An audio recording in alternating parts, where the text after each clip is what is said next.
Buckets. That's the name of my boat. Buckets.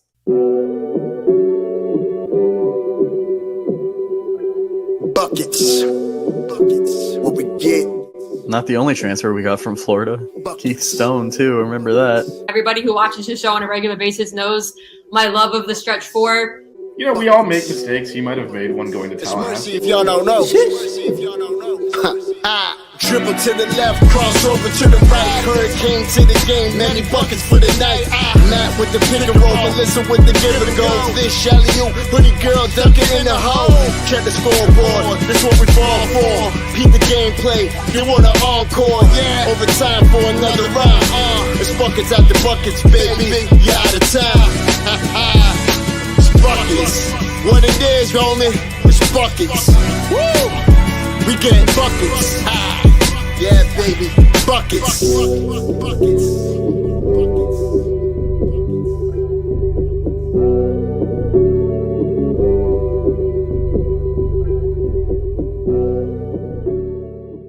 I have no shame. I know. That's the problem. You guys are awesome.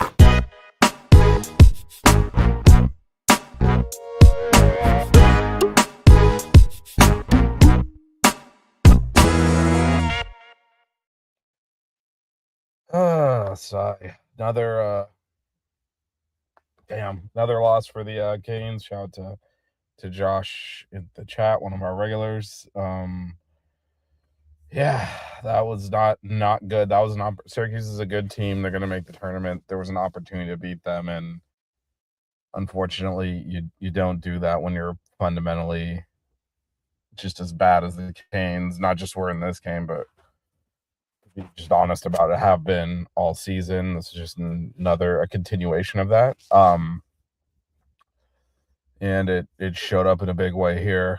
A lot of turnovers, 18 turnovers, and only 22 made shots is just absolutely egregious. The defense was good. Held Syracuse to 30% shooting, held them to 65 points, but all the turnovers and the stupid shots too, which are de facto turnovers that don't show up. I mean, out of the 61 shots the Canes attempt, I'd say at least 10 of them were rushed, stupid transition shots when the transition wasn't there. Those are almost like turnovers, and that's why the Canes end up with 60 points, and they got 60 points with a 25-point fourth quarter when the game opened up a little bit and they scored a little bit more, but 35 points prior to that in three quarters. All of this is not acceptable. Yeah, and that was probably. I mean, look, the Canes right now. If let's take a quick look at the standings. They are not in a position to really make the tournament at this point. They were a bubble team coming in, but I mean, it's a team that. So the ACC is really strong in women's basketball. So their metrics. Strength of schedule and all are not bad, but they're now 12-10 overall, 4-7 in the ACC.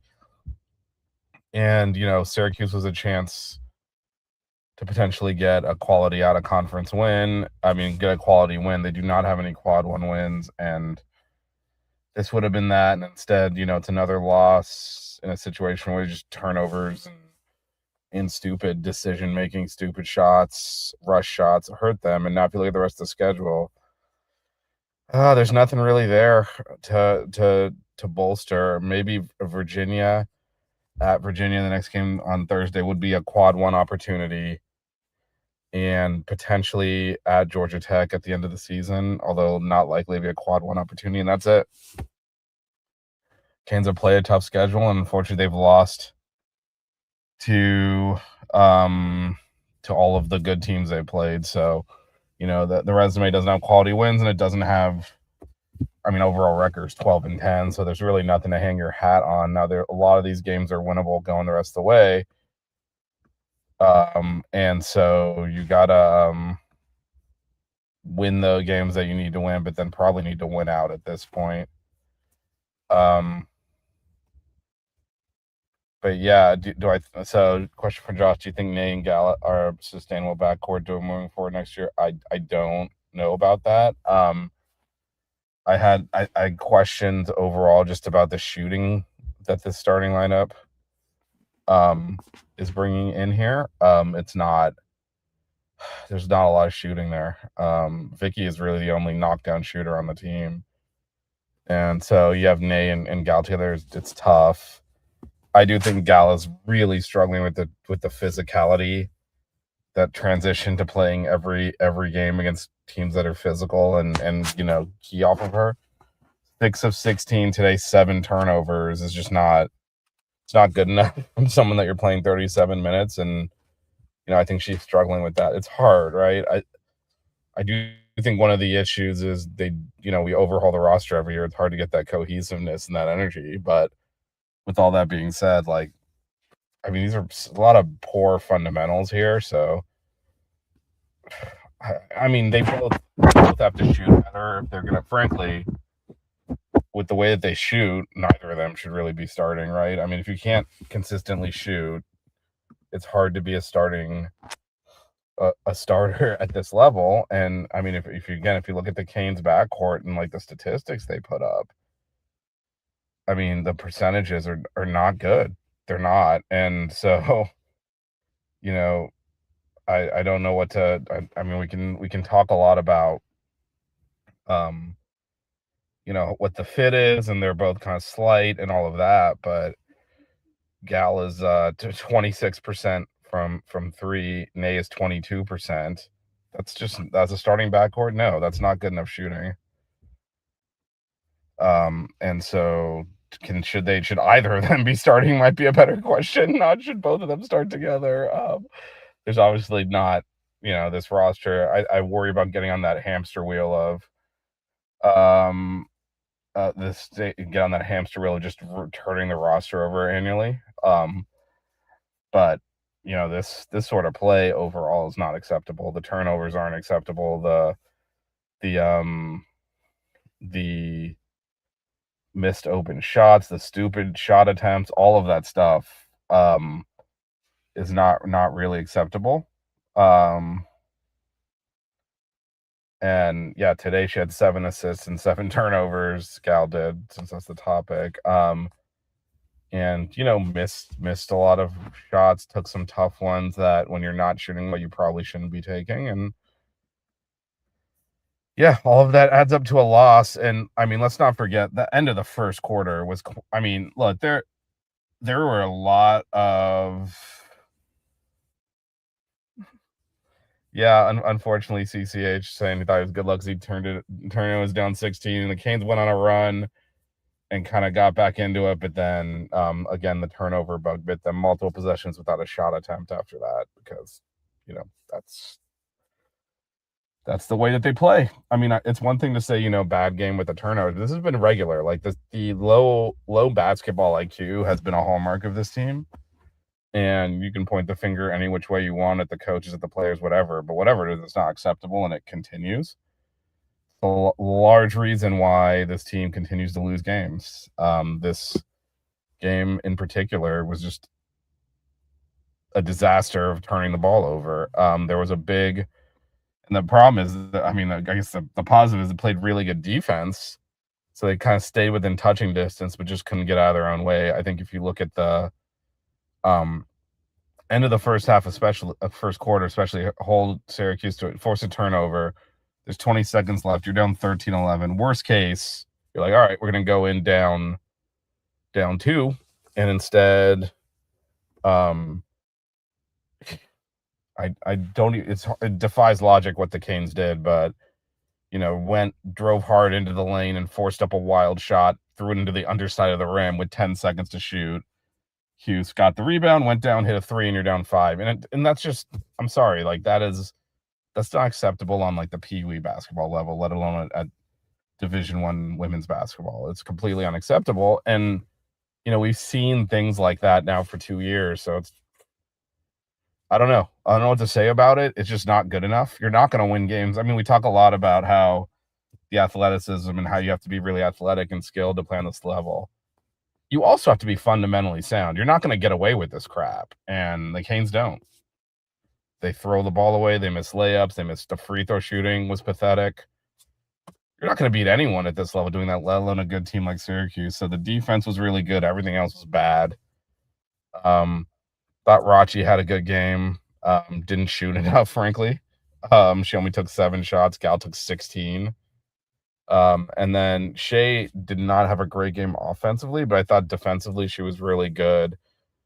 Syracuse's center averages a double-double. She had 6 points and fouled out. So I thought Shea did a good job there. But again, the defense was good. The offense was not.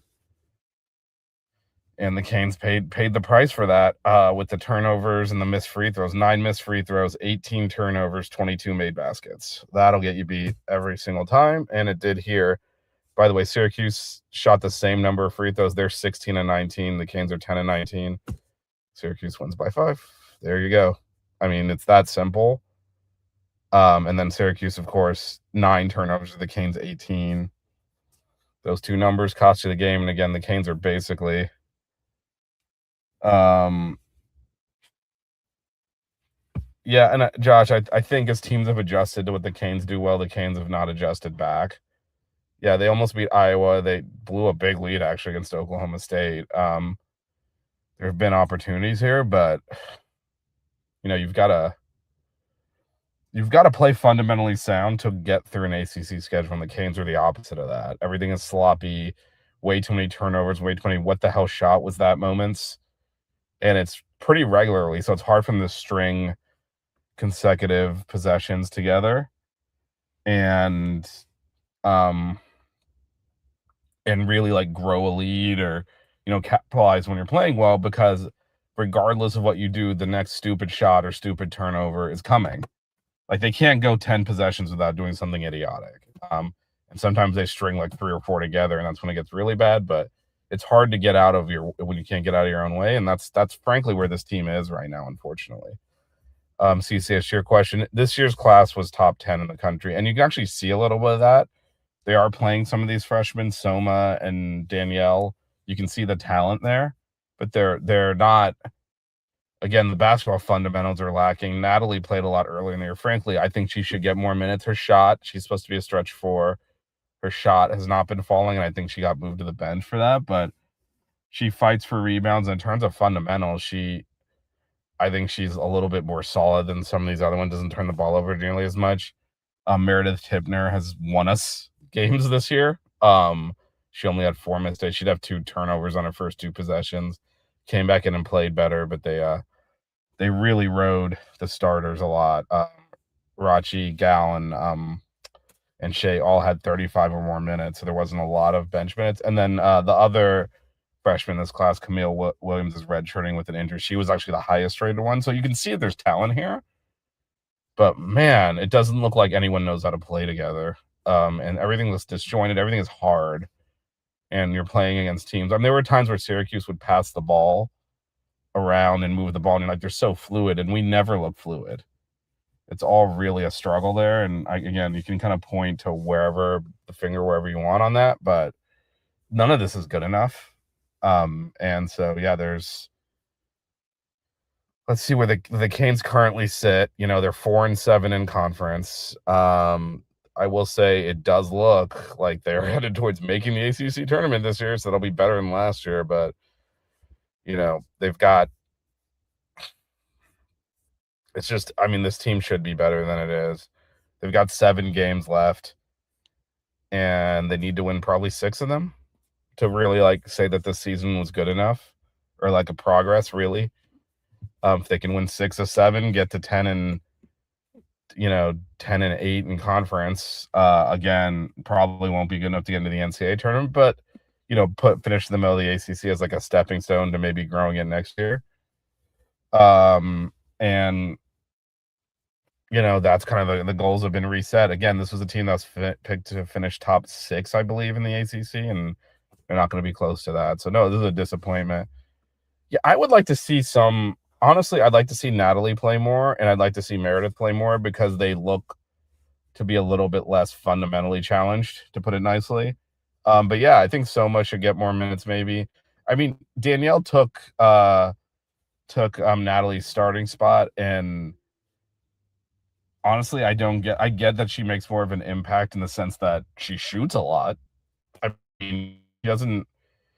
She does a lot of like ISO ball, a lot of one-on-one, a lot of. She's definitely not afraid to get the ball up. I don't know that I would have rewarded that with the starting role because I feel like she needs to be a little bit smarter about the choices she makes.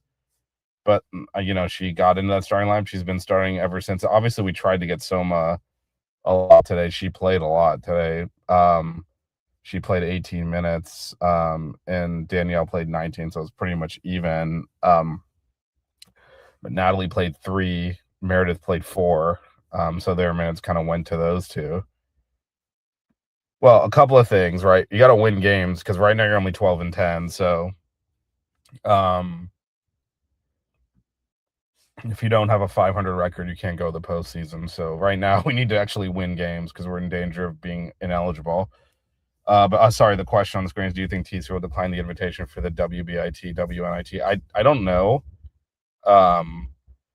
Obviously, we're the Coach Myers last year where we got hatched a job by the committee and we're the last team out and they declined it. But that was also because she was, unbeknownst to us at the time, retiring.